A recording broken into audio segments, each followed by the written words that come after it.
Here we go. All right, we are live. Welcome to Core Circle Live, and it's October 23rd. Today, we're going to be featuring our special guest, Federico Roveda, who is one of the founding members of Core Circle, and actually, whose idea was for us to do all of this live. So, thank you, Federico, for pushing me to getting over my fear of creating content because I don't know how to, or I don't have, no, I know how to, but like just the whole deal of dealing with editing and publishing and all that kind of stuff. But I'm pretty excited to have this conversation today. And just to introduce anybody who hasn't seen this, this is an experiment in co-creation, Honopono, which is crucial here in creating stuff together. Together we can build anything. Today is going to be more in Italian than 100% in Spanglish. Um, Here's our flow. We're going to do a drop in right now. Um, you're welcome to do yours in Italian, Felice, in honor of Federico. I'm going to do mine in Spanish just for the fuck of it. And then we're going to have our featured guest ask any questions we have of him. He's going to share his work and his process and his thinking, who he is, and then we're going to do the upload and next steps. The drop in today, tu nombre, tu fido, ubicación, qué haces, José Caballer, obnoxious flaky, I have to fix it up here.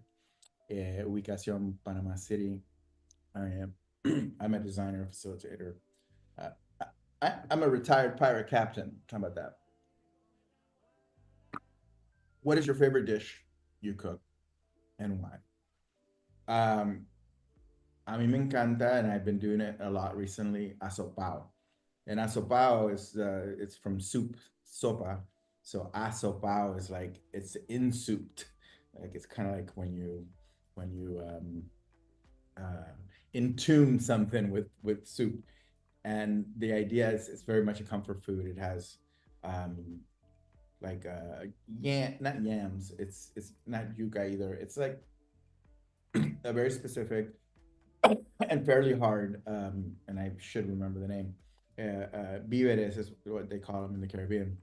Plátano, but then chicken stock, or chicken, the cube or powder version that I use. Just a little cheating, but and then I also use the beef powder or stock, um, and salt, pepper, uh, I saute onions and a lot of garlic, and in this case, little peppers. Y también, something that I've been doing recently is mixing it with khichdi, so making it Indian. So I add turmeric and cumin, and I should use mustard seed. I just don't have any, and garlic powder or garlic.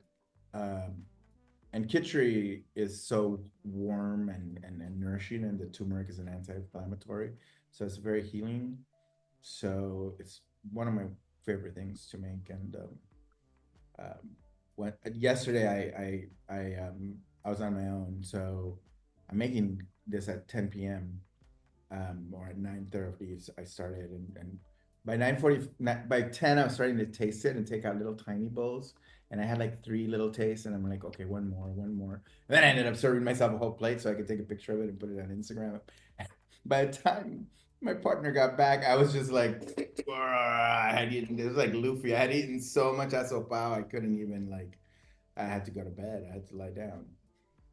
But it's very comforting and it's very nourishing.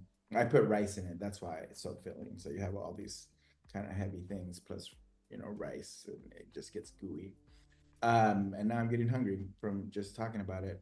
But that is, and the why is because it's home, and also because it's just a mix of things in a bat, and it's like just the kind of like what you were talking about, Marissa, in terms of collaboration and co-creation. It's literally asopao is a metaphoric dish of what we're doing here.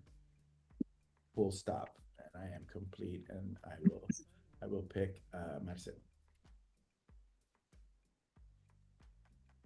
Okay, so my name is Marcelo Alejandro Russo. I'm Evil Dorky. I'm currently in Florida. I'm originally from Argentina. Um, what do I do?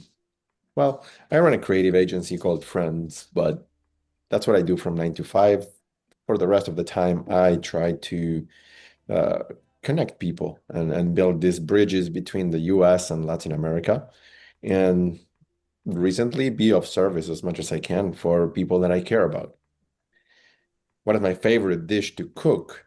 Oh my God, I'm the guy that will burn boiled water. So I don't think cooking is in my skill set, unless, I'm being hired as a hitman and making sure that I intoxicate people. But a friend of mine that actually knows how to cook, is a two-stars Michelin chef, was able to translate and teach me how to do a French brie with honey and nuts and some stuff on top of it.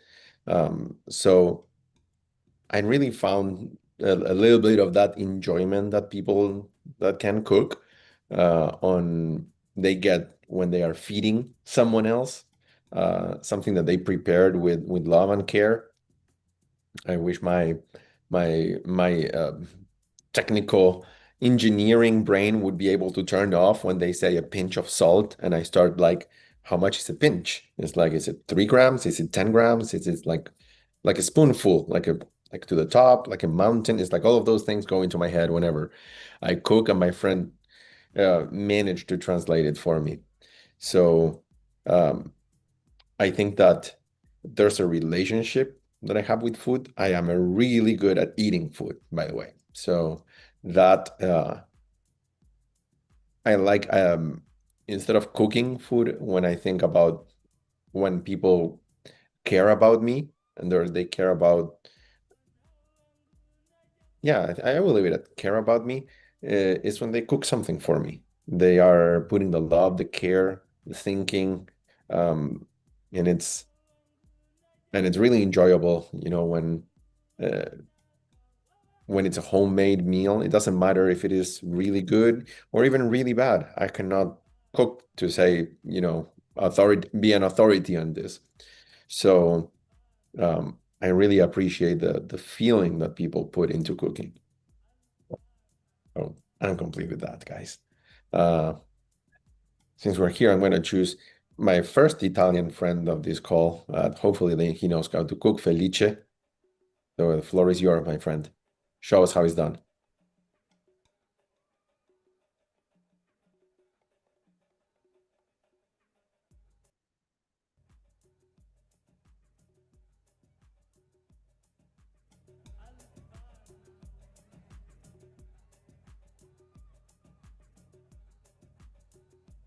Okay, sorry guys, some technical issues here as I on my phone right now. What do you mean? I hope you can cook. I'm Italian.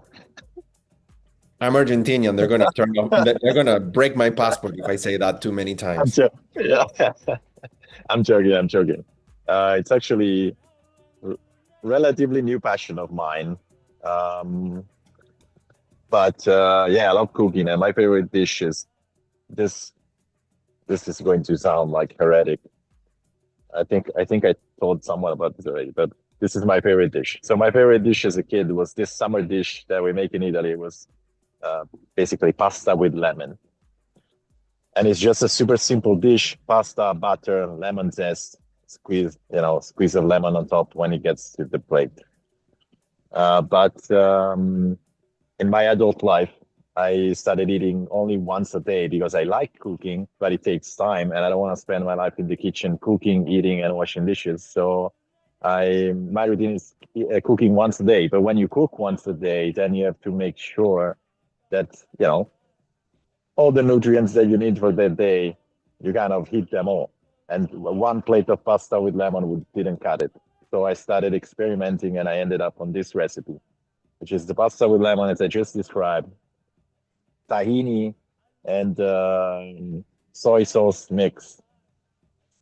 And then I like to dice in some smoked tofu or tempeh, And last, kale to add the little greens to it. So it's pretty rich. I think I don't think I could ever sell this in Italy to anyone. I think people will be disgusted just at the idea. But I swear, Bruno tried it is great. I'm gonna test it on Jose when I get there and we'll get his opinion. But I think it's the best thing in the world. So that's my favorite dish. And with that, I'm complete. Kevin, what do you cook? I'm Kevin Mooney. I'm obnoxious, evil. I'm in Bend, Oregon. Something like a brand architect. It's the words I'm using now. My favorite stuff to cook, and I'm really going to show who I am right here.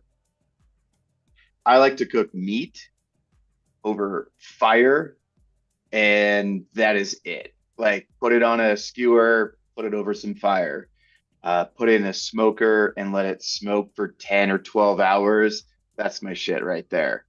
There's an art to it. You can screw it up so fast. I love letting that stuff sit for as long as it has to sit, and you just touch it. You don't probe it, like everyone does. Oh, what's the temperature? No, you just let it sit. You let it do its thing. Simple ingredients, salt and pepper. It's nothing else. And that's really what I like to cook. Uh, the family doesn't necessarily like it that much because it takes so long, and smoky meats. That's just kind of, I don't know, maybe a guy thing from Oregon, maybe some of the other southern states, but that's my jam. If I have to cook for the family, it's still something with meat. It's probably a big pot roast. I do enjoy the process of, browning the vegetables, pouring some wine in there, get that acid, put some potatoes in, a hunk of meat, shove it in the oven for 4 hours, and then you get to eat that for breakfast, lunch, and dinner, for the next few days. So as you can tell, it's pretty meat oriented and long, and there's a process to it, and that's pretty indicative of me in my life. That's all I have to say. Federico, your turn. Take it away. Thank you, Kevin. I'm Federico, the Noscius Flaky from Italy. I really love food and everything is around food, from restaurant, wine, of course. And my favorite dish is passatelli in brodo.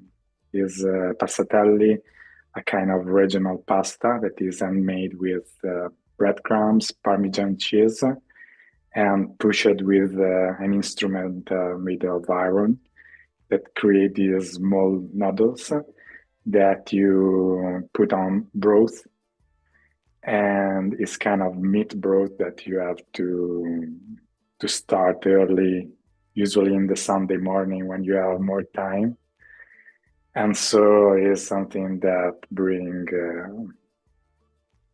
a kind of joy for soul too. And for me, the meaning is also family. That is really recurrent for me when I think to food. For me, is not only eating for eating, but is really sit together, enjoy time, and is love, definitely.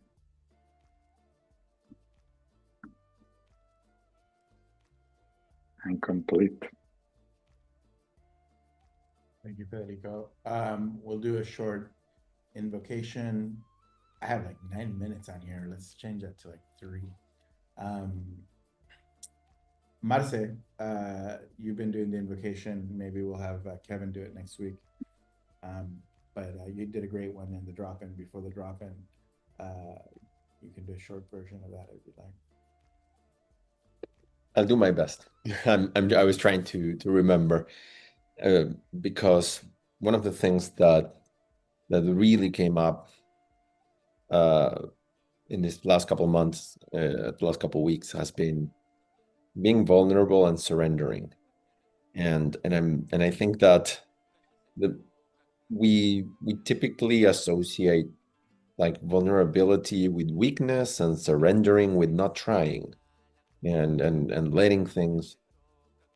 We use the term to be in flow, right? But sometimes it's just about acknowledging that we don't have everything figured out.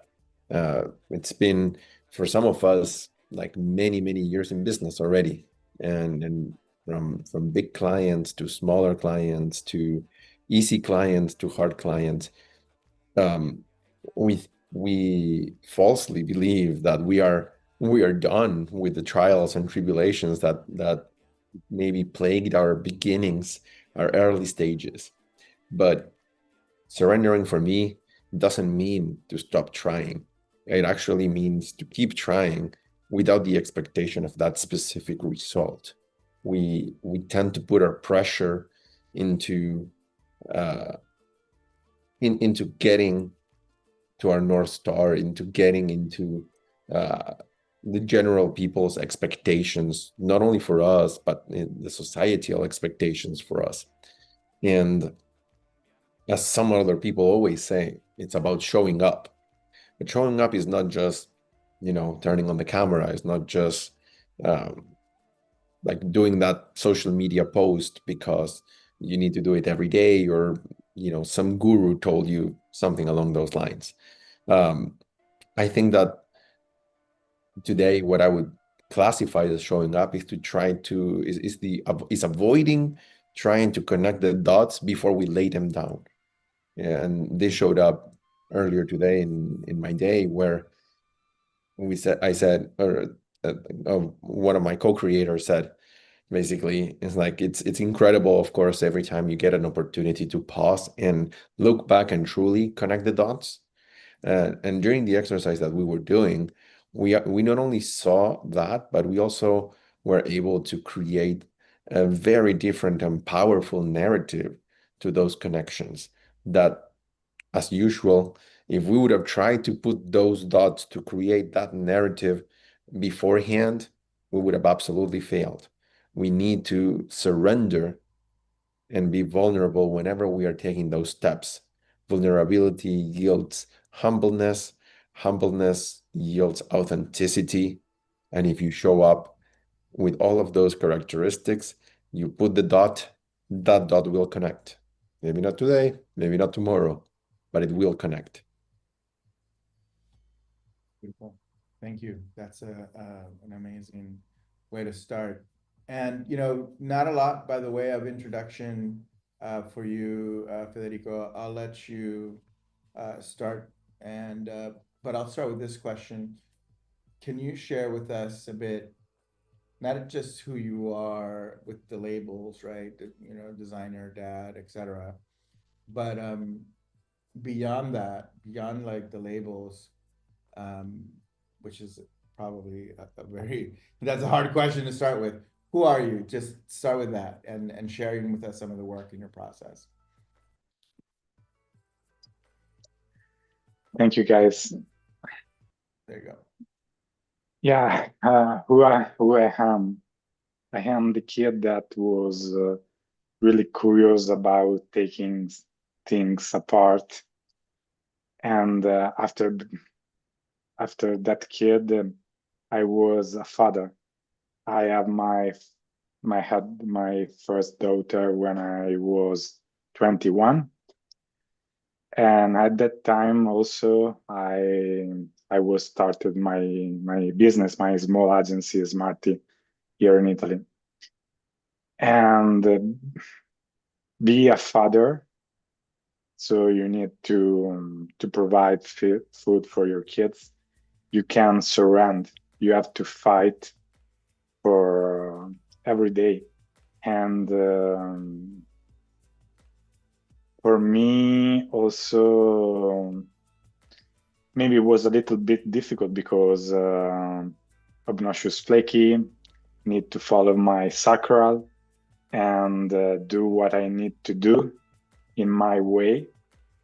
And so this brings me a lot of joy, but also a lot of pain to pay. And yeah, I think that that is me. Is 21 years old that I run Smarty. That is one agency, but maybe, I don't know, 100 or more attempt to do different kind of things in different way. And maybe it's also my fortune because it's not a short time if I think 21 years old for an agency, and a lot of agency that was better than me, more creative, and of course in my city, in my region right now, don't exist anymore.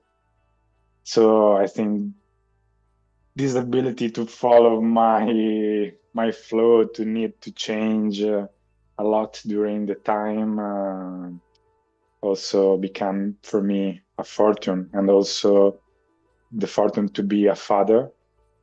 So you can't stop to fight. Give me a lot of resilience on what I doing. And when I start my agency was a totally different time from the time that where we live now. Was a really slow time because it was not social media, everything was print. So you have to go to the typography to bring file on a floppy disk on stuff like that, or CD later, send fax, little bit of email. Internet was damn slow, so you can use only for nothing really of helpful. And that time was also amazing for me. Was the most time that was compelling for me back because you had the possibility to study, to go deeper with few resources. Because right now we have maybe too much possibility, too much resources to go to learn. And at that time was only a few books, a few videos, a few images, a library. And so you have to take the juice of everything, to read and read more again with the same book. And during the journey was pretty linear, the growth. So I follow the technology, the web. So we started doing from the typography or the graphic design to the web design, then to the social media, and growing a little bit with grow more bigger client. And everything was pretty ordinary, normal. And then after almost 15 years, we got COVID that bring a lot of pain for everyone, for a lot of our big client, and also for us. So it was really a painful time, and a time of crisis for economic. But also from that crisis for me was the possibility to slow down again, really, to look back and to stop everything and say, but what I'm doing right now, really bring me joy, or is become only a work? And maybe it was time for me to questioning, to rethink about what I did in the past and where I would like to go in the future. And so I study again from zero and put everything in discussion. And then I start loving branding. I start taking level C masterclass, study deeper. And my journey was pretty new again. So a new agency, new everything. And then again, last year, I meet Jose, after several communities where I was member, the future, and I tried pretty everything out of there because maybe I think that I was enough, when you need to validate yourself. So pay money for something, for learning is something for validate yourself. Yeah. And after several attempts in different community, I meet Jose. I started doing my core 101. At the same time, before starting doing 101 of my core, I asking Jose for the way of needing of validation. But what do you think about if I do also my core in a group? Because at the time last year I was starting a small cohort, and he say, why not? And the experience was pretty different and also amazing.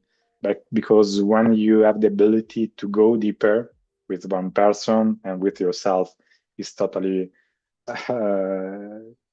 it's pretty good experience. But also when you have the possibility to go deeper with stranger, when you see that your struggle is the same of others, that when you find people that are in the same similarity of journey that you are, or maybe a little bit forward or back of you, everything start make a lot of sense. And so again, in 2025, before doing my core, for me was resonating about make passive income, how to make everything detach me from the business. And after the time, I was questioning everything again. And I really reconnect myself with the inner kid. I really reconnect myself with the curious kid that need to follow the sacral part, the flow.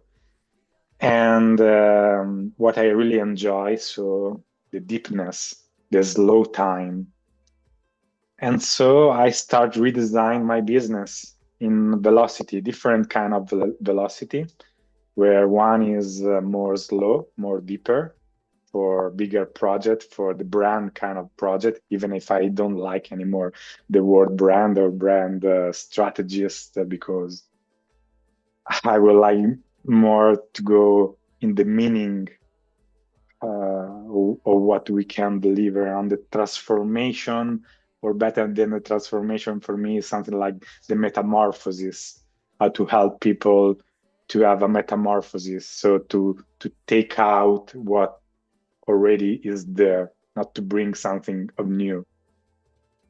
And so this different velocity, then one part is low, that take a lot of effort, take a lot of passion, take a lot of struggle, and also take a lot of longer term life cycle for cultivate the customer, the lead, for bring new people to work with. And so from the other side, the necessity to bring food on table, the velocity. And so I try to balance these two energy, to these two needs that I have. But also I'm really avoiding what is noising. So after put myself on LinkedIn, posting 2 times per day, it was killing me. I was not see me anymore. So for me, it's try to avoid what is everything that make noise. And the velocity for me is connect with people that have a small problem that I can solve really faster. And so I will make some example. I will share my screen with you guys.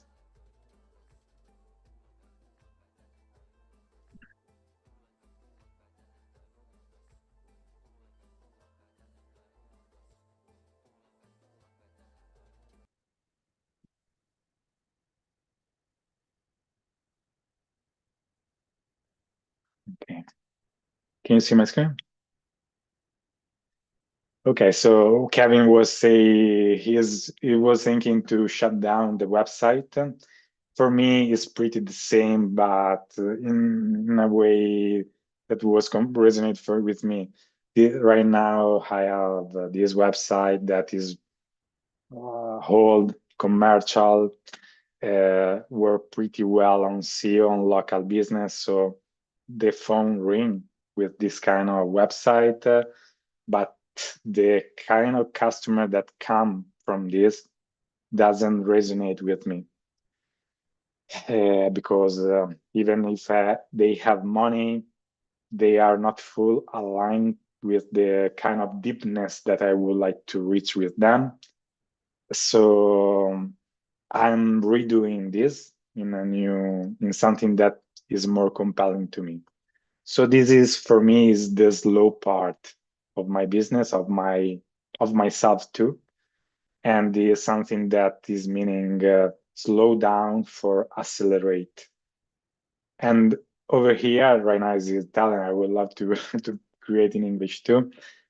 I talk exactly to the people that I would love to work with, the kind of people that want to go deeper in things, that avoid bullshit, that avoid noise, that want make things with one sense, that want spend time on thinking and go deeper. So I cut everything that was nice for me and go deeper talking to these people. I'm showing up some project and that's okay, but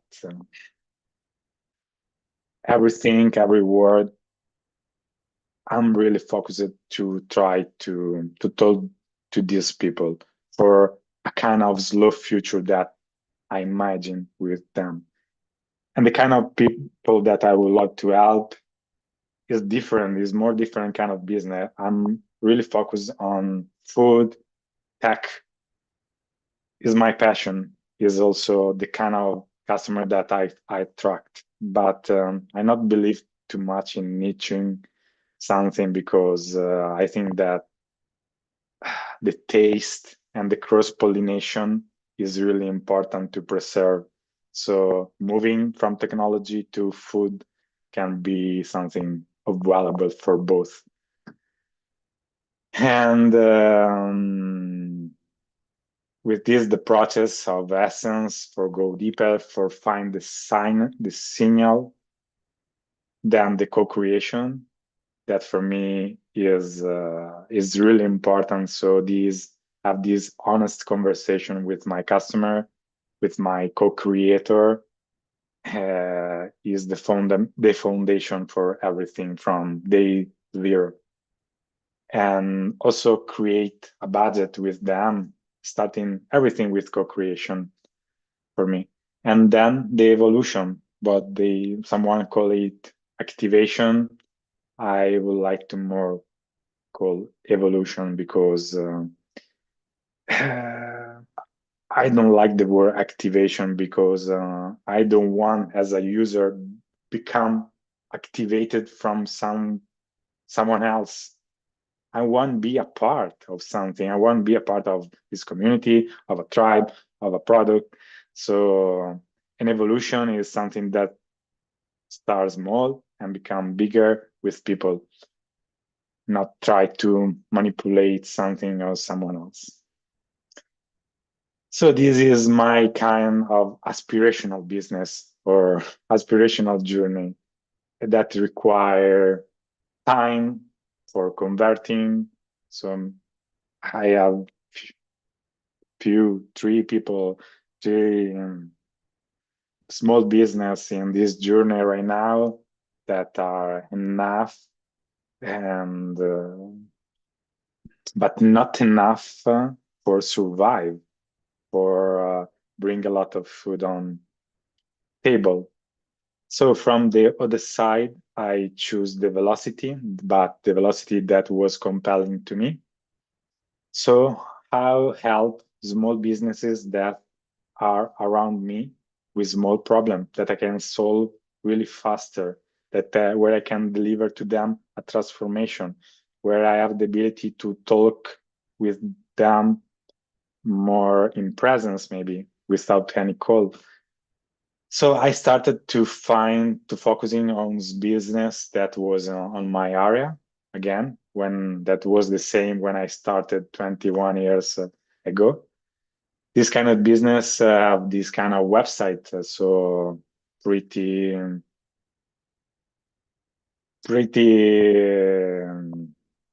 self-made, not really the best thing, but they do great job.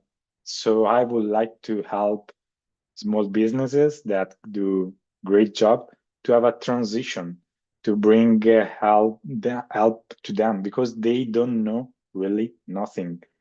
Not about ChatGPT or AI. They don't know really nothing about web. They don't know really nothing about themselves. So they need help because they are focused on what they do and they are amazing on what they do. And so I start to help them, but how I can help them, how I can reach them in a way that come out of all the noise that we are in. And I hear, even with people that live across my street, a lot of fear right now. They are really close because they are afraid to be sold. And this is a huge problem because it's difficult to have a conversation with them. So I start with take the signal. So I saw this business, they have a problem. They do great job, but they have a problem because they doesn't communicate the value that they bring out. So we start create something for them without permission. We start to create this version of the website, this version of the logo, simple things, but with a soul, with something that can create more value for the small business. And then we start to have a conversation with them. We sending this to them and say, hi, I'm Federico across the street. I do this for you, totally free. Take a look and let me know what you think. Maybe you can see the difference by yourself. Maybe we can start to have a conversation. And from this, it works because they start opening. Fear go down because they saw that you spend your time, your love, your effort on doing something, a gift for them. Because I don't asking really nothing for this. And for doing all this, also technology really help us a lot. So for speed up this process that require a lot of effort, a lot of human work, but also the technology really help us. And we start automated this kind of process, this kind of system, and with the velocity. This is a workflow that scrape all the information from this old website and create a more compelling strategy that take all the images that are in the website and enhance the quality. So when the designer have to work to the project, everything is faster. So we can create a gift for you that have a real value. And this for us is the process of velocity, but that is kind of velocity that is human because is real human impact you have the ability to meet these fantastic people in your country and talk with them and really help them to make a next step to survive, maybe because they maybe can't survive if they don't have this kind of help in the next era. So for me, it's everything about tension, flow from one side and from the other, velocity.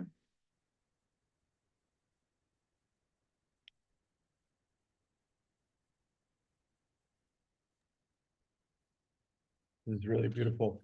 What I'm getting, and it's one of your strengths, I think I'm making the interconnection between your Fido of being obnoxious, flaky, or I mean, I also know your human design and your astrology and your systemization and automation. It's kind of like a gift. You're taking, this is my analysis. You're taking the website and making that a commodity because it's, you know, it's a website. You can put it up, you can make it nicer than what they have.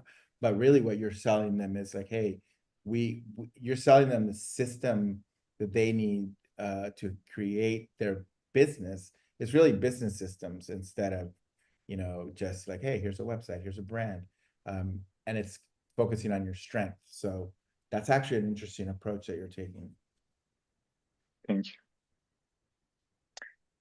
And also, I would like to share the more deeper kind of experience. So right now I shared the velocity, and this one is the project that for me meaning slow, really go deeper in the human experience. This one is a project for a 2-star Michelin restaurant here in Italy that we delivered this year. I'm sorry, it's in Italian, the slide, but over here we try to connect dot with this restaurant that really want to go deeper with the experience to a level that become holistic, so that the taste go around every possibility, every touch point, even before you have a dinner to the restaurant, even before you think to book a dinner or experience to the restaurant, and even the experience continuing when you finish your dinner. And so it was really crazy and slow, deeper experience, this one. We started creating a Magnolia manifesto in a process of co-creation. Is about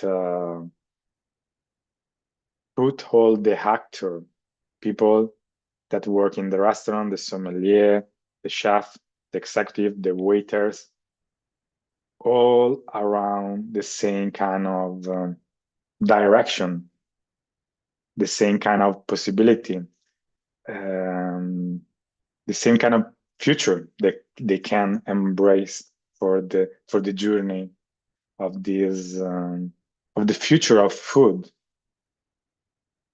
And out of that, we started to create a book for the culture of Magnolia that will become a book that will be sell also to the customer that attend to the restaurant for bring something at home of that experience, because it's something that go really more deeper than a plate, because that kind of experience that you enjoy in a few hours have something behind a research, a journey that it takes so much time to be present, to be shared, so you can do in the time of a dinner. And how we deliver this experience to our co-creator. So a kind of brand playbook that take all the touch point of the journey of the experience. An experience that starts before, because when people will book a table to Magnolia, will receive the ability to see video, to interact with an app, where we have a preview of the taste of the experience, where will they say the backstage behind the story of a single plates, why we create this and how, and all the different melting pot that is really on that experience.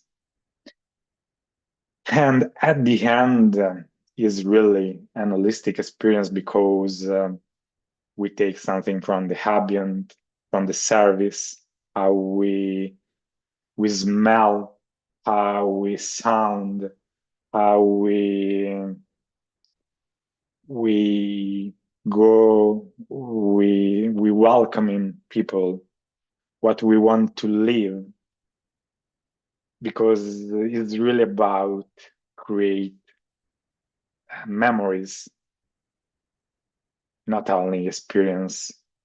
You go to have a 2 or 3 hours dinner for create a meaningful memories that will stick with you, that you can share with your family, with your love. And so, yeah, this is the kind of difference that we try to create with the more few aligned customer that we can find, that require a lot of effort, a lot of nurturing for bring them here. Also more difficult if you don't want to cultivate social media, if you want to out of noise,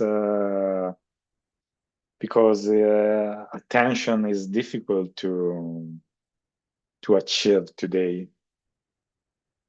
But also I need to be myself first, so I can't compromise this.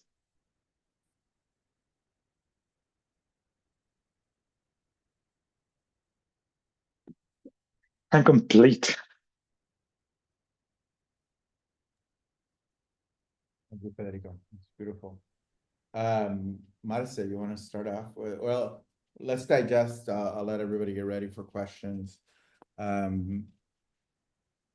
felt that there in that I'm complete, you were like almost like taking something off your chest, right? Of like, this is what I want to do. This is the depth of it. And as a transition point from the commodity business of creating the brand, doing the website, doing the marketing, doing social media. This is about fidelity, I call it, connection between the organization. And in this case with Magnolia, it's the entirety of the human experience, which in the culinary world is tied, or my favorite Spanish word, vinculada, connected to everything, like every single touch point, every single component of the experience, from the food, how the kitchen is run, to how clean it is. All those things kind of converge to create the experience as a whole. And doing that type of work for companies requires the same thing: slow, deep, meaningful kind of like connection. I find it interesting, and I'll make this connection as I pass it on to the rest of the circle, between your career path and Kevin Mooney's career path, where you do that enough times and you realize it's not about the logo, or it's not about all the things that we see out there that are noisy. It's about the human experience and the ability to create a facilitated kind of like it's, to me, it's from the inside out. It's from the core out, right? It's not about creating the exterior and then the sales are going to start pouring in. It's about creating from the interior out. Kevin Mooney.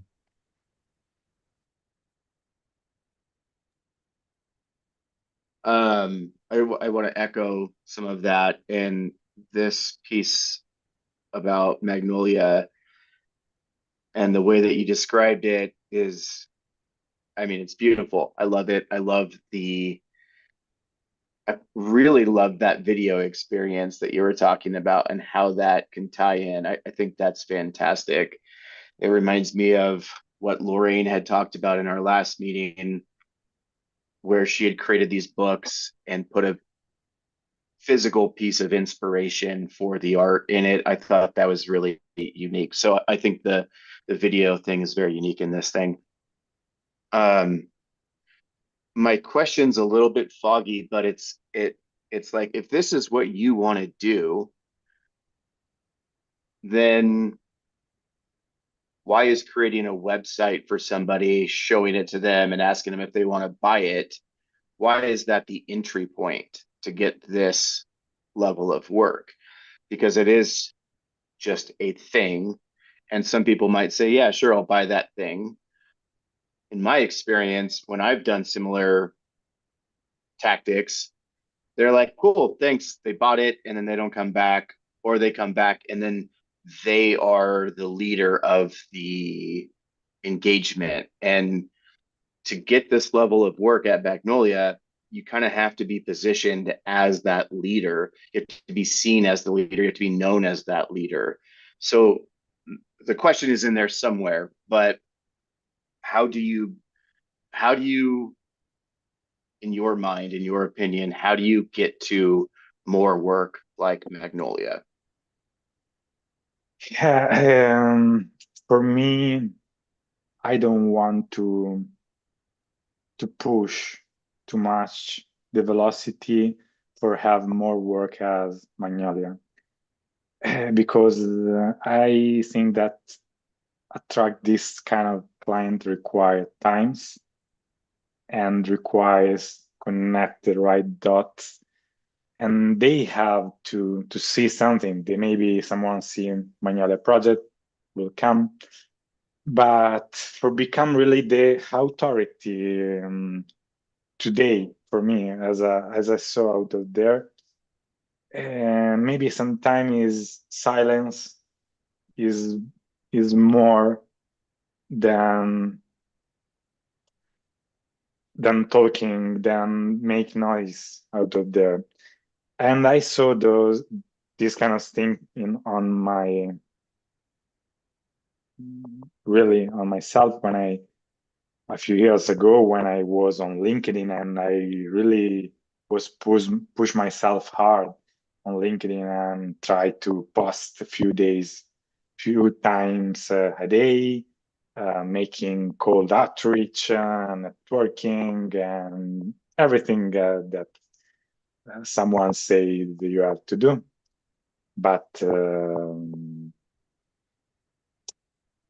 how you can really become the authority on something, if for me that require a lot of effort, a lot of energy that I would like to put on Magnolia or the next that is like Magnolia, not on doing that kind of noisy just for someone that don't care.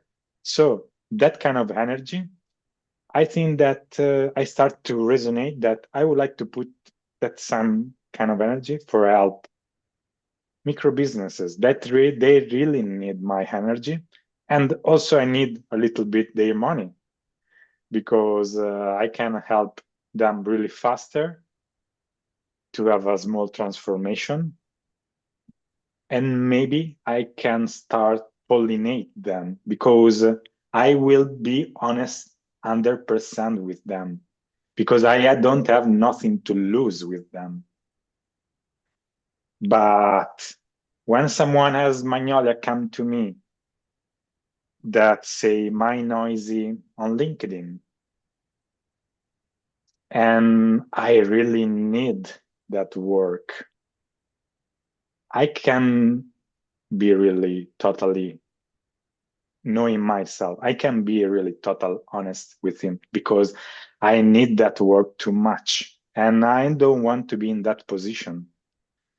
So I want to pay myself, my agency, with something that is work, honest work, that can help others. And so is create attention, but also is like have two different business, because one also doesn't require too much of my effort, gifting others, and I try to automate a lot of in this kind of side in that business, because also for me technology, AI, I saw a lot of possibility in that, and I love technology. But from the other side, I hate technology. The kind of the kind of AI things that bring on strategy today, I really hate. And so this divergent become something that I make mine. I'm the tension that I find that work with me, because I also need to relate with other humans. And even if Magnolia project bring me enough money on the plate for stay safe 1 year or 2 year, I really need to have conversation with other human, and I want. Yeah. Because I'm obnoxious. Yeah. Hey, I understand that. I very much understand it.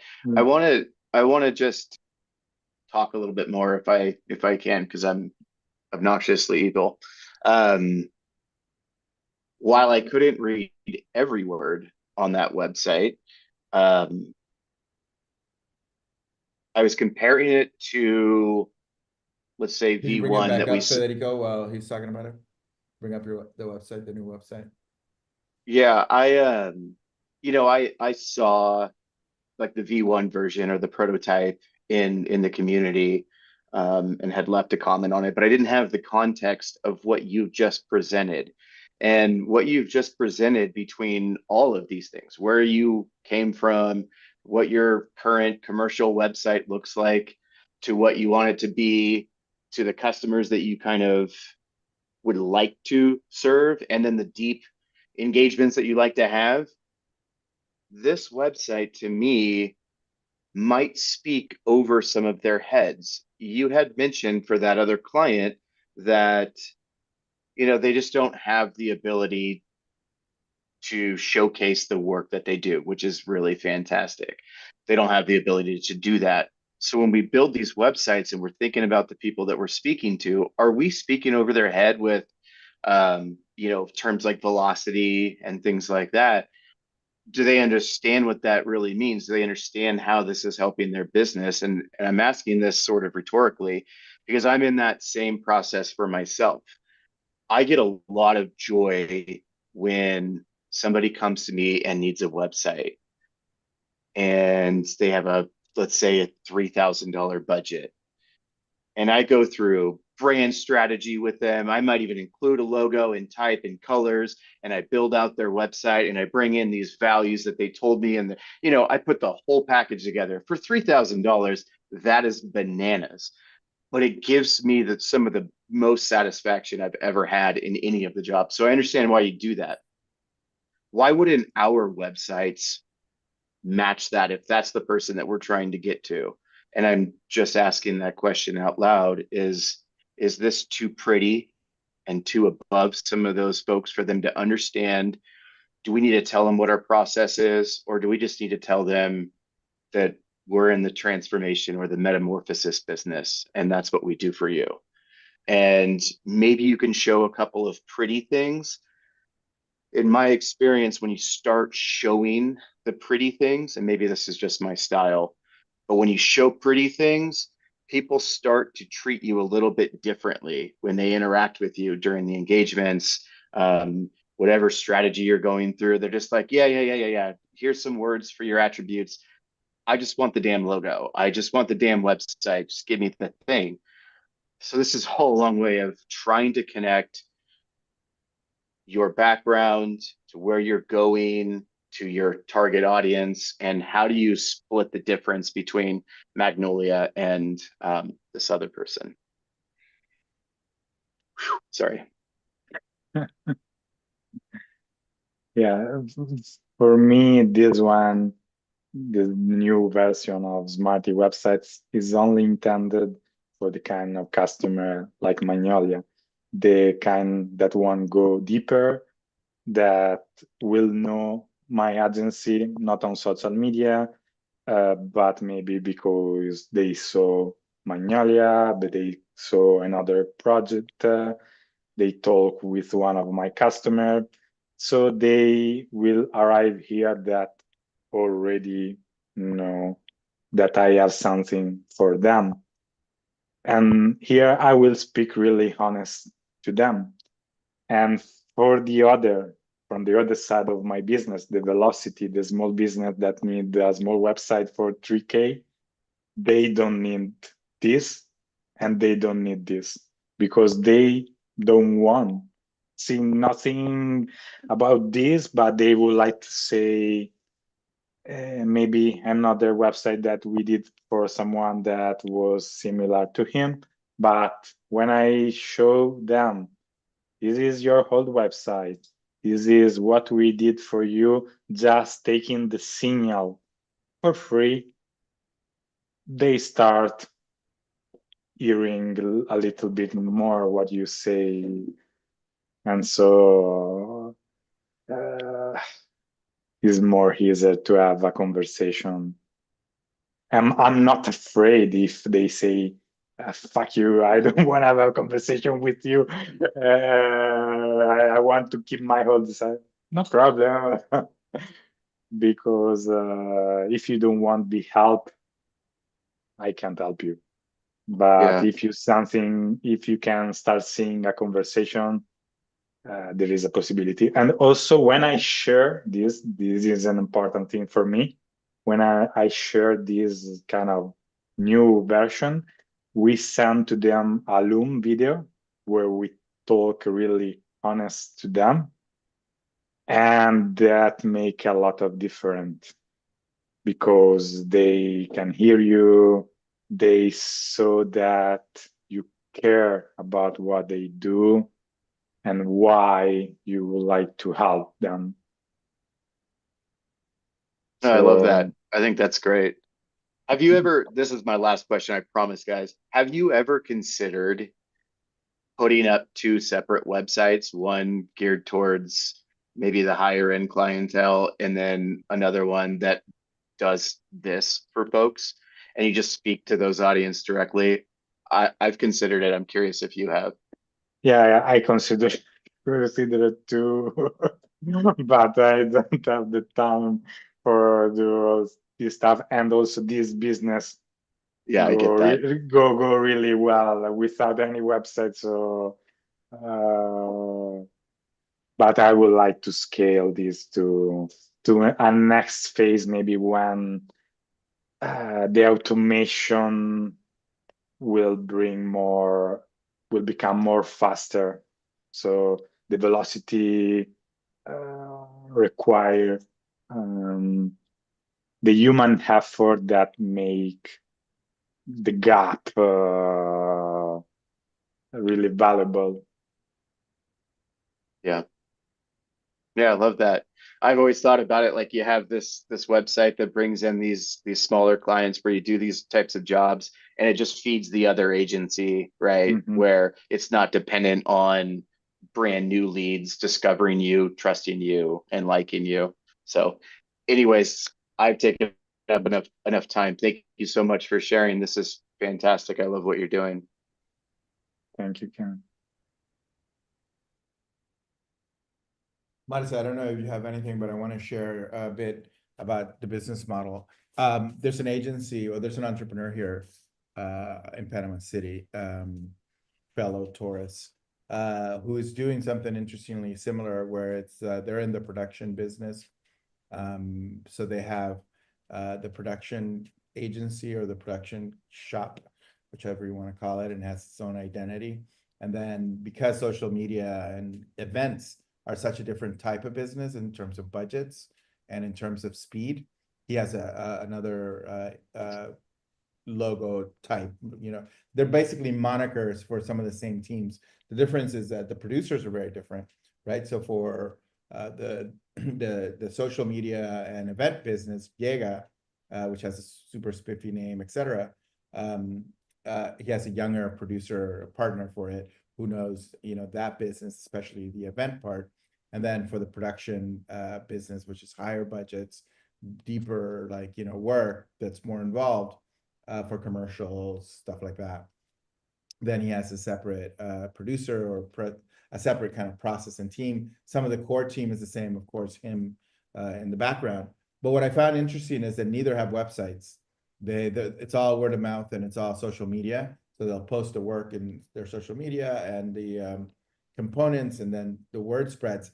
But they feed each other, because at an event business, let's say you're doing, you know, Revolution Fest, and then you do this big conference here, and then suddenly a few months down, like the people that are producing and know this conference who came to this event have their own event, and they want you to do their event, and then all the brands are sponsoring that event who want to do commercials for the commercial practice. So they're basically scaling to budget and to production style. So what I see here, Federico, this high-low is what I call it, strategy of like basically, you know, that people are finding a lot of the branding work and the, you know, putting up a website in WordPress, etc., to be a commodity or to be, you know, something that you can't charge more than 2-3 grand, but that pays for your staff and for your team. You can keep on doing those, and like, you know, and here's the other thing to think about this, not as like niching and targeting, think of it as cultivation. Because if that, you know, ceramic business, or if that, you know, fashion designer, or if that restaurateur is nourished by the work that you do in the short term and by your honest treatment of them and you solving their problems, like I call it in Spanish, bing, boom, bang, you know, bam, bam, bam, you solve their problem. A year, 2 years, 3 years, 4 years down the line, when they get bigger, you might have to do the bigger kind of like work and strategy and human experience for them if you were able to help them when they were small. So there's like a pipeline there. I personally, I'm a really big believer on like landing pages, like startups, like put a landing page up for that one business and, you know, have the social media kind of hit it, and then have a landing page for the other one, even before you have full websites. So like putting up a whole agency website and all that kind of stuff, it's such a like a thing that you can't really play with the positioning, because, you know, it's like, oh shit. And you have to have a website in many cases. So I'm seeing this high-low strategy experiment as a very clear reflection actually of who you are. On the one hand, the automation, the technology, the AI is happening and it's sexy and you're embracing it, and you hate it and love it. And at the other hand, you have like the deeper, you know, kind of like transformational work for brands, for companies, for businesses, that's really where you want to like really focus, that you are able, well, it's not even where you really want to focus. You're able to, it's a different focus with different budgets and a different process. So you're really hedging your bets. So this is not advice, but I've been struggling with the same issue deeply, where I'm, you know, the content to kit to business is like about consistently posting on YouTube or on socials and on YouTube, etc., which I've notoriously have had a challenge to do. And then I keep on going to these larger engagements that take up all your energy, that I can't even create content. So I've said this before, when I'm on a big engagement or with any client engagement, no matter almost the size, makes me to some degree feel like I'm cheating on them if I'm creating content and trying to sell new products. And I haven't been able to launch my core, the standalone product, nor the next version of Core Discovery after it got taken off from the future earlier this year.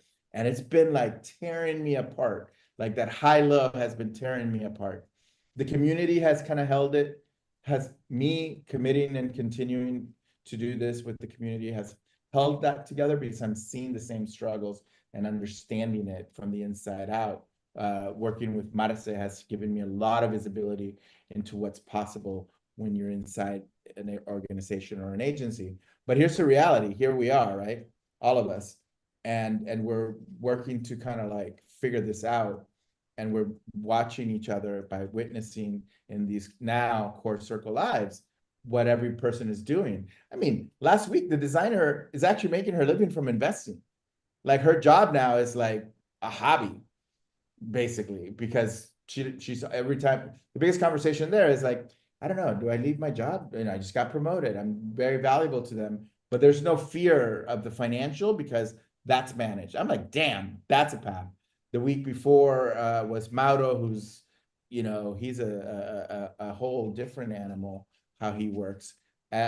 Someone that was recommended, I don't know if it was you, Federico, or who did it, but it's Matthew Manos, who has a practice in the US. They give 50% of the work away to nonprofits. That's how they work. 50% of the work is nonprofit work that they do pro bono. And then the rest is nonprofits and organizations that come to them to do design thinking and strategy and design. And he's a very talented designer who's an agency principal. There's all these different models, and they all depend on who you are from the inside out and on what you want to create. And they're all okay. Even if the gurus or whoever out here is saying, oh, this is how you should do it, Felice, who left, we're doing this proposal on Monday, and he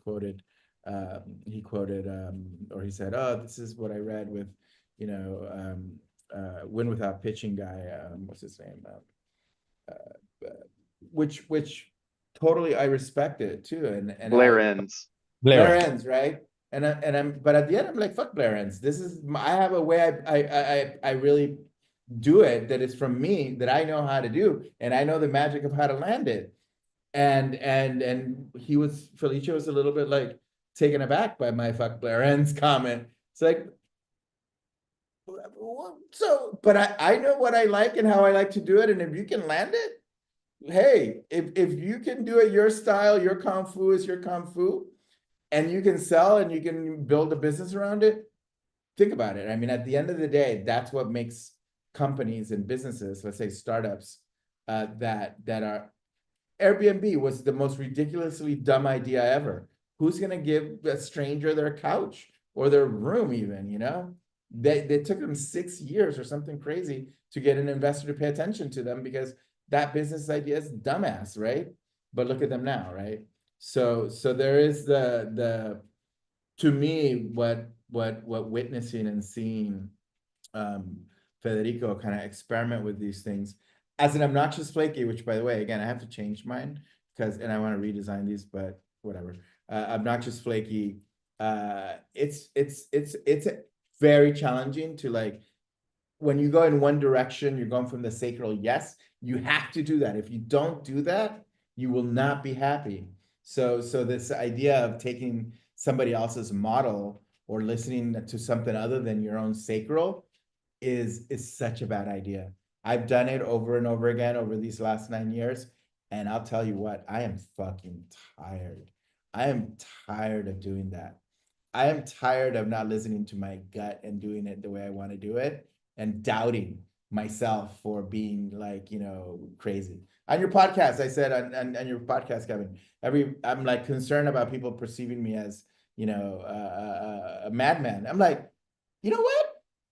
They're already going to perceive me as that. So who gives a fuck? Like, let's do it the way. And the last thing to land this on Marce's project, which actually, I don't know when we'll be ready, but it probably won't be next week, to show that project. I basically put on my, little heart glasses and facilitated that thing in a spaceship. And, it's the most fun you can have with your clothes on, to go back to the naked thing from last week, Kevin. And the client is just like, wow, what the heck is happening here? So that uncorked version of Kevin Mooney, that uncorked version of Federico Roveda, that uncorked version of who we are, is the version that gets traction. The niche is you. That's it, period. No matter which way you slice it, that resonance is only going to happen when we are in our going in that direction. So I just wanted to say that that's very inspiring to see how you're doing it, Federico. And Marce, we'll let you have the last thing before we land this motherfucker. Here comes the evil dorky of the group. Oh no, shit. Yeah, you got such great things there in your hands that I think that what I heard, of course, was that need of alignment through all of them.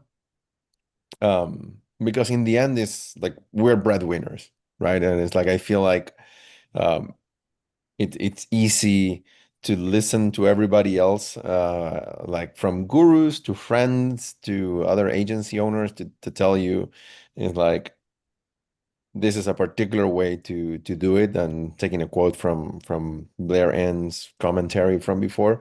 And like early on, I thought it's like, oh, I'm awesome at doing, value-based sales. I wanna do value-based sales. And I think that the most horrible projects I've done were where I actually managed to solve the value-based project and I had no idea how to deliver that shit. I had to discover it in the middle of it and realize that it's like, oh, I'm not ready for this. It's like this felt like biting significantly more than I could chew. So it's not I didn't took it as I need to shrink myself. I just need to be comfortable with my pricing. It's like it's not extracting the money from the other person, is making the most money for me. It's like, and what do I need? I need to provide for my team. I need to provide for my family, but I also need it to be aligned with the need of my customer. And if I am as good as a professional as I think I am, I need to find a way to make that engagement that I want to take profitable. And I saw the NA8 workflows. I think that you're in the right path of finding this this center, because what Kevin was saying resonated a lot, right? It's like maybe you need 2 websites, maybe you need 3. Maybe we need to stop freaking thinking about like an agency website, and we are in the end we are people are in business with us, because they like you, Fede. They know your agency, they look at your work as the agency, but in the end, when you get to deal with the CEO, people smile, they pay more attention, and that's a little cloud that gives us like that extra energy. But through working with Jose in this project that we are hopefully going to be able to land it and showcase it in here soon, I realized that we are containers, right? We are the vessels of the talent that is around us. And that's where what Kevin was saying about multiple landing pages, right? Is like each one of your services may need just to be directed to the right people, because they're really thinking of who is it this person who that is gonna give me the security that things are gonna get done. Sometimes they're not looking for the agents, they're just afraid. So the collaboration, and with this I'll tie it to our to the opening that we were talking about, uh like the music artists that collaborate each other and they create these fusions. This is exactly where I see the possibility of what you're doing. You don't need to misalign yourself. You just need to choose which portion of you gets served into each one of these different verticals. It's like sometimes it's just the portion of you don't get paid $10,000 to do the logo, fantastic. But it's the portion of you that brings this junior person that needed that break. Maybe we cannot make profitable about a $2,000 project, but maybe you can get enough to pay your, NA8 bill for the month, and give an opportunity to someone that is a junior talent that always wanted to work with you. And that guy is going to give it his all. You're just going to have to give an hour of your time to help this person deliver at a level of quality that you enjoy, but it's his project, it's his work. You're a collaborator. Is that person featuring Federico? Is that person featuring someone else? And then in that, you're not rejecting the client. You're keeping your pipeline healthy. Little by little, those little stones, and as Jose was saying, right, those are seedlings. Today, they remember that you helped them. Tomorrow, they will call you back, and it's like, look, my business grew thanks to this logo, thanks to this project, thanks to this design that someone else did with you. It's like, who else do you know that I can help? Who else can? Is this now your time to jump in? Our clients, this client that Jose is talking about, literally explicitly said, we need to imagine some crazy shit that we can continue working together. It's like, wait, what? Like, you're literally telling me that you would do almost anything to keep on working? It's like, I believe that that's the portion of the work that is just because we hold the space, because we made sure that someone else got the opportunity to shine, got the opportunity to work in there. And I will close you with this last thought because it came from a millionaire that I just had the opportunity to have dinner recently. He was like really telling me off because I was leaving money on the table because this kind of thing. It's like, oh, I cannot serve this type of client. And it's like, what do you mean you cannot serve this type of client? Who the fuck are you? He's like, I can serve anybody. It's like, I I will refer work and then get a little commission. It's like, I don't, and if it's too little, I don't care. But I can serve you. You're a person, I serve this other person. That's it. If there's money exchange, better. But it's like, find a way to serve everyone that wants to work with you. You just protect your energy in this case. Protect your ethos, or how you said it's you have a particular word, Jose, that you were just using. Protect your something with an S. Right? It's like you don't need to sell out your heart and your soul in the business.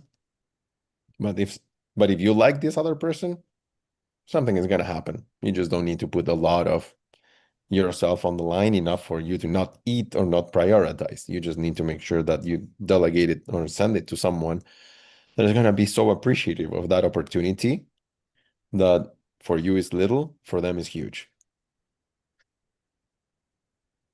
That's it.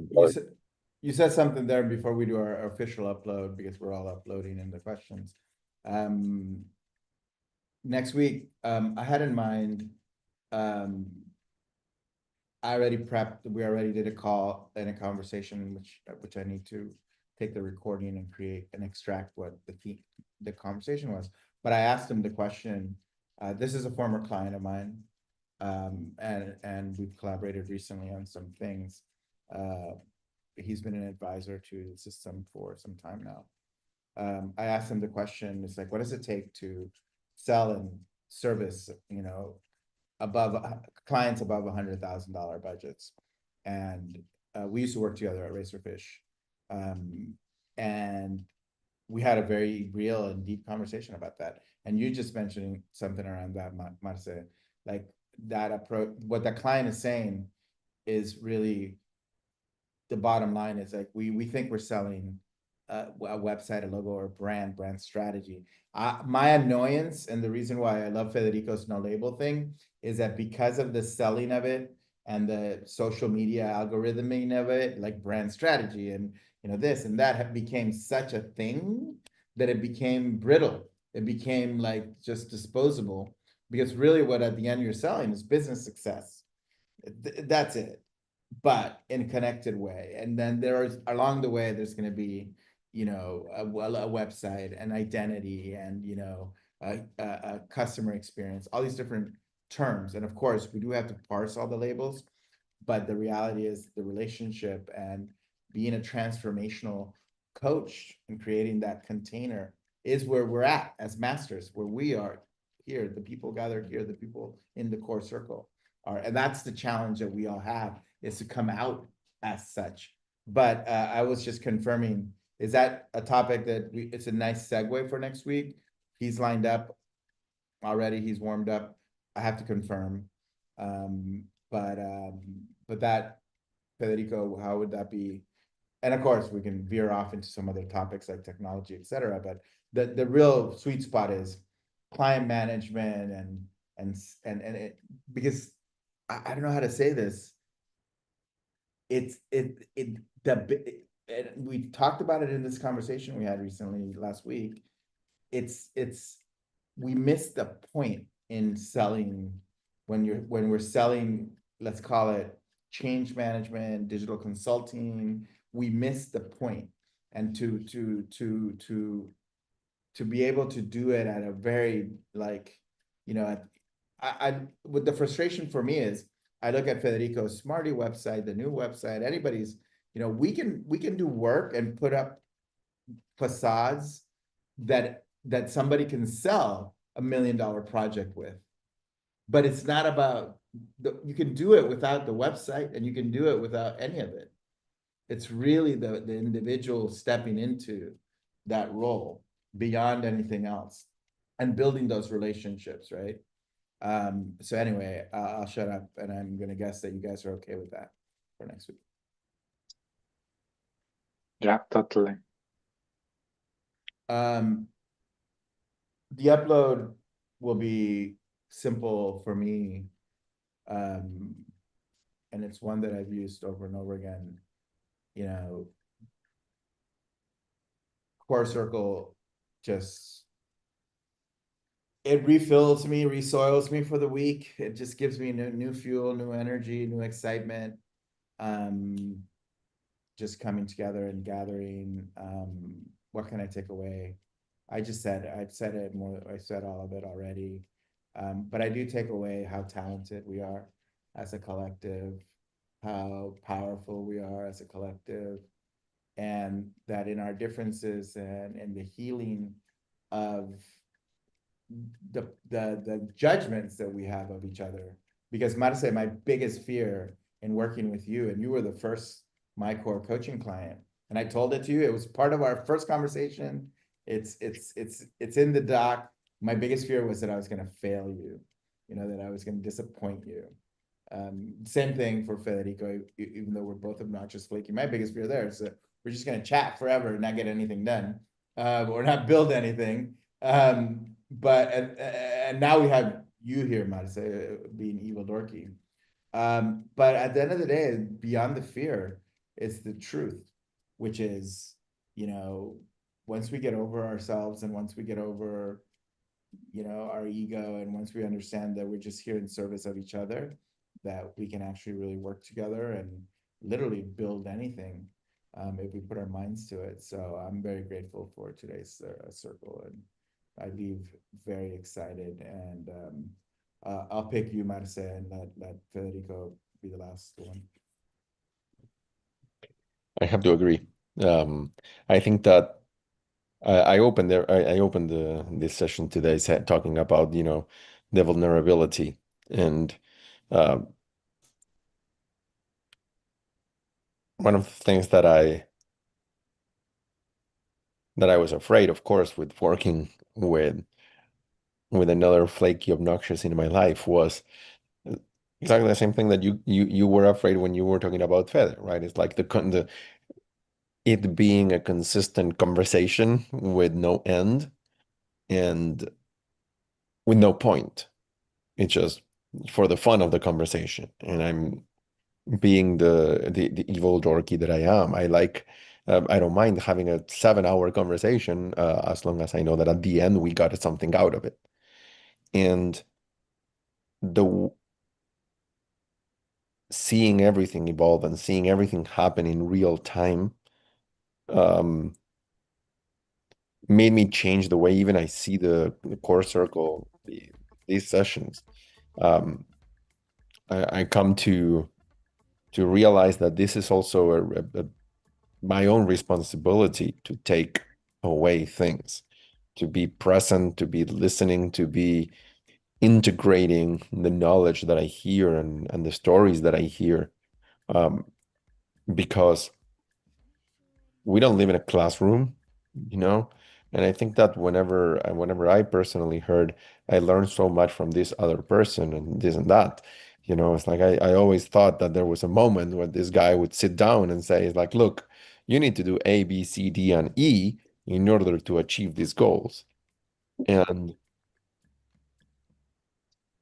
I'm realizing that in reality, for something like that, is really, you just need to be present and listening, because what you're hearing is not even the experience, is their feelings, is their emotions through that process, which helps me. I'm going to only talk about me, which helps me understand those learnings. I interiorize, I can resonate when people are afraid, when they are excited, when they are sad. And maybe I'm a little bit too empathic sometimes, but it's like I can connect to those feelings. And when they tell a story, that story gets cemented in my brain. And that's the learning. Today, with our client, I learned how to integrate the past without being untruthful. Some things that you like when you were a kid can show up in your work today without necessarily being a kid's work. And from you, Fede, I'm taking today that is like there's a deep need of authenticity, of connection to your inner self that sometimes need to come out in order for someone to be happy. And I'm gonna think about meditate and try to integrate how can I show up for people so they can discover how are they making how can they discover this kind of work that makes them happy, because it's like I feel like it's right there. It's like the majority of people have all of the right pieces on the table, the right ingredients for the food that they want to make, but we are we are so hell bent on using celery on the recipe that we forget that we can maybe just not use celery and still make a beautiful, amazing, yummy dish. That, but we are so hell bent on that we need to find ways to surrender that and let go, because our goal is the beautiful dish, not to have the celery in there. So with that analogy, I'm complete. All yours. Thank you, Marcin. Are you sure you are not obnoxious like us too? A little bit. I've been practicing. I'm not gonna lie. I've been practicing. Okay. He's calling you out. He's Uh, calling you out. He's suspicious. I'm Federico Obnoxious Flaky from Italy. What I'm take from this session, as Jose say, the energy. I was not comfortable to showing up today because I was really overwhelmed. But every time that I'm showing up, I'm being present. This bring me a lot of reset of myself and a lot of energy for the rest of the week. So I'm really grateful for this. And also, I found the possibility to tell my story that I hope can be helpful for someone.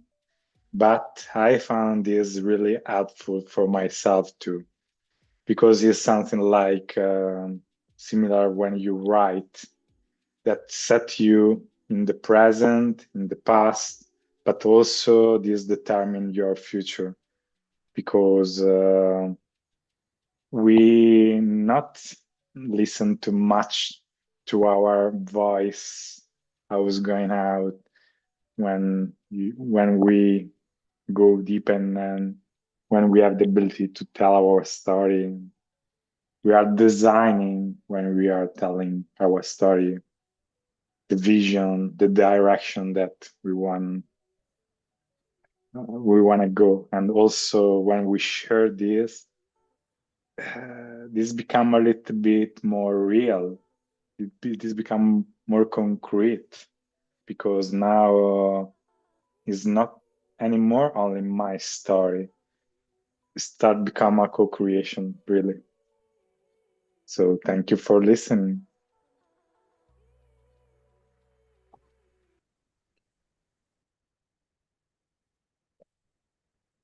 Oh, you're muted, Jose. I said that's unmute myself. That's a really beautiful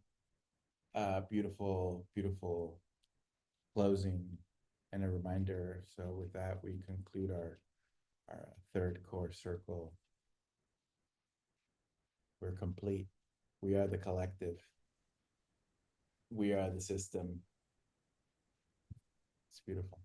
Have a good night, Federico. Thank you, Marcelo. guys. See you soon. Ciao. Thank you all.